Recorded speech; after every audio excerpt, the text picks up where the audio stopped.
ভাইজান কি তাহলে শুধু মুসলিমদের লিডার হতে চাচ্ছেন? আইমাকে মানুষ পছন্দ করবে কেন? পীরজাদা হয়ে আবার ওনাকে পলিটিক লিডার হিসেবে মেনে নিতে পারে না। দরবারে আছো কতদিন হবে? আমি প্রায় দরবারে আছি ৬ বছর মতো হবে। ৬ বছর। জানলে কবে থেকে? আমি দরবার সম্পর্কে জেনেছি ২০১৬ সাল থেকে এবং ২০১৭ সালে আমি দরবারের যে একটা সংগঠন ছিল অল ইন্ডিয়া মাইনরিটি অ্যাসোসিয়েশন আইমা, ২০১৭ সালে আমি সেই সংগঠনের সাথে যুক্ত হই। আচ্ছা, আচ্ছা। আইমা উৎপত্তি মানে কত সালে? আইমা আইমার উৎপত্তি ধরতে গেলে ২০১০ সাল থেকে শুরু হয়েছে। ২০১০ আর এখন ২০২৫ মানে এখন ১৫ বছর। ১৫ বছর। আচ্ছা। আইমাকে মানুষ পছন্দ করবে কেন? দেখুন, মানুষ পছন্দ করবে, দুটো দিক থাকে মানুষের, একটা ভালো একটা খারাপ। হ্যাঁ। বর্তমান ২০১০ সালের পরিস্থিতি থেকে ২০২৫ সালের পরিস্থিতিতে আমরা যদি সংগঠন নিয়ে আলোচনা করি, আমাদের দীর্ঘ সময় লেগে যাবে। সংগঠনের কর্মসূচি, সংগঠনের কি কার্যকলাপ আছে, সংগঠন মানুষকে কি দিতে চাইছে বা মানুষ সংগঠনের কাছ থেকে কি পেয়েছে, এটা বিস্তারিত আলোচনা করার সময় আমাদের কাছে হয়তো নেই। কিন্তু সারমর্ম যেটা আছে আমরা সংক্ষেপে বলতে পারি যে অল ইন্ডিয়া মাইনরিটি অ্যাসোসিয়েশন এই সংগঠনটা শুরু হয়েছে একটা প্রতিবাদকে কেন্দ্র করে। আমরা জানি ২০১০ সালে বাবলি জুলকি নামক একজন ব্যক্তিকে হত্যা করা হয়। হত্যা করার পিছনে সেখানে তাদের পারিবারিক সমস্যা ছিল, বিস্তারিত বলতে চাইছি না, পারিবারিক ছিল, কিন্তু সেই সূত্রকে ওখানে একটা ধর্মীয় ইস্যু তৈরি করা হয়। আমরা এখনও দেখছি যে বিভিন্ন ইস্যুতে একটা ধর্মীয় ভাব চলে আসে, ধর্মীয় দাঙ্গা লেগে যায়। সেই মুহূর্তে বাম জামানায় এরকম একটা সাম্প্রদায়িক দাঙ্গা মহিষাদল ব্লকের চাপি গ্রামে তৈরি হয়েছিল। সেই দাঙ্গাকে রুখতে গিয়ে কিন্তু অল ইন্ডিয়া মাইনরিটি অ্যাসোসিয়েশন নামক একটা বট গাছ পূর্ব মেদিনীপুরের উপরে তৈরি হয়েছে, যেটার সীমাবদ্ধ আজকের শুধু পূর্ব মেদিনীপুরের মধ্যে নেই, যেটার সীমাবদ্ধ আজকের সারা ভারতবর্ষের বুকে আছে। আপনারা জানেন মায়ানমারের সময় মায়ানমারকে আমরা কিভাবে সাহায্য করেছি। অল ইন্ডিয়া মাইনরিটি অ্যাসোসিয়েশনের সুপ্রিমো ভাইজান তিনি নিজে দাঁড়িয়ে থেকে মায়ানমারের মানুষের জন্য খাদ্য সামগ্রী, পোশাক সামগ্রী এগুলো ইত্যাদি পাঠিয়েছিলেন। তো তখন থেকে আমাদের যে একটা প্রতিবাদী মুখ বা আমরা যে প্রতিবাদী ভাষা, আপনি জানেন সাঁওতাল, আদিবাসী, যত নিম্ন শ্রেণীর সংখ্যালঘু সম্প্রদায় আছে, মুসলিম মাইনরিটি, এদেরকে নিয়ে ভাইজানের একটা ভাবনা আলাদা। এদের হয়ে কথা বলার মতো বর্তমানে ভারতবর্ষের বুকে সেরকম একটা লিডার দেখতে পাওয়া যায়নি। সে সোশ্যাল ওয়ার্কার লিডার হতে পারে, সে পলিটিক্যাল লিডার হতে পারে, কিন্তু ভাইজানের নিশানা ঠিক তাদের দিকে।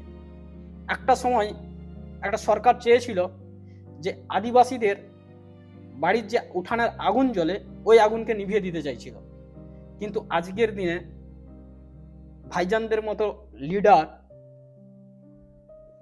বিভিন্ন সরকারের বিরুদ্ধে কথা বলে, বিভিন্ন অ্যাপয়েন্টমেন্টের বিলের বিরুদ্ধে কথা বলে বিভিন্ন বিল পাস করছে। আজকে সেই সমস্ত বিলের বিরুদ্ধে কথা বলে বলে প্রতিবাদ করে করে আজকের দিনে কিন্তু এই যে উঠানে আগুন লিভানোর যে চিন্তা ভাবনা সেটা কিন্তু বন্ধ করতে পেরেছে।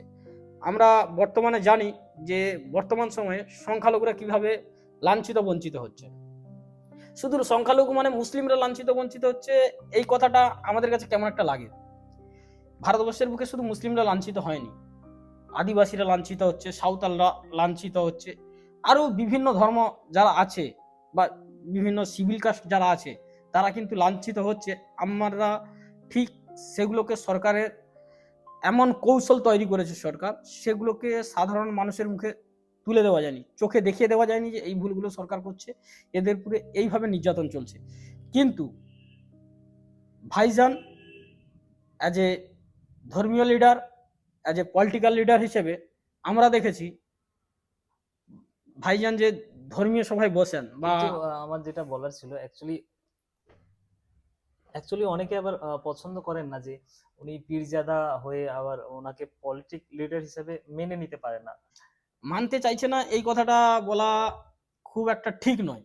কারণ যদি মানতে না চাইতেন ওনাকে একজন ধর্মীয় গুরু হিসেবে, তাহলে আপনারা জানেন বা দেখেছেন, আপনি ধর্মীয় গুরু হিসেবে তো অ্যাকচুয়ালি ওনাকে সবাই ভালোবাসেন, সেটা অবশ্যই ধর্মীয় গুরু। ধর্মীয় কিন্তু গুরু হিসেবে একটা সবাই যেমন ভালোবাসে। রাজনীতিবিদ যখন যাচ্ছে পলিটিক লিডার হিসেবে যাচ্ছে, তখন কিছু মানুষ কিন্তু যে না, যারা এখানে এখানে একটা বিতর্ক আছে। হুম, বিতর্ক বলতে ভাইজানকে তারাই মানে পলিটিক্যাল লিডার হিসেবে দেখতে চাইছে না, যারা হুম, রাজনীতি করে, পলিটিক্স করে, গণহত্যা মানে মানুষকে হত্যা করে রাজনীতি করতে চায় নিজেদের সাধ্য সিদ্ধি লোটার জন্য। তারাই সেই সমস্ত শ্রেণীর মানুষেরা ভাইজানকে পলিটিক্যাল লিডার হিসেবে দেখতে চায়নি। কিন্তু আপনি যদি দেখেন পশ্চিমবঙ্গের বুকে যাদের সমাজ নিয়ে ভাবনা আছে, যারা সমাজ সংস্কারের কাজ করে এবং যারা কন্টিনিউ মানুষকে নিয়ে ভাবে, আমরা বিশিষ্ট ব্যক্তিদের দেখেছি, চিন্তাশীল ব্যক্তিদেরকে, যারা সমাজে এই নিম্ন শ্রেণীর মানুষদেরকে নিয়ে ভাবনা চিন্তা করে, বুদ্ধিজীবীরা, তারা কিন্তু সবাই চাইছে যে ভাইজানের মতো যদি পলিটিক্যাল লিডার উঠে আসে, তাহলে হয়তো আজকের দিনে যে সমস্ত সংখ্যা লঘু সম্প্রদায় আছে, তাদের হয়তো সাহারা হিসেবে ভাইজানকে সবাই দেখতে চাইছে। আমরা বিগত দিনে এটা দেখেছি। সংখ্যালঘু বলতে অ্যাকচুয়ালি ভাইজান কি তাহলে শুধু মুসলিমদের লিডার হতে চাচ্ছেন? না, এই কথাটা তো ভুল।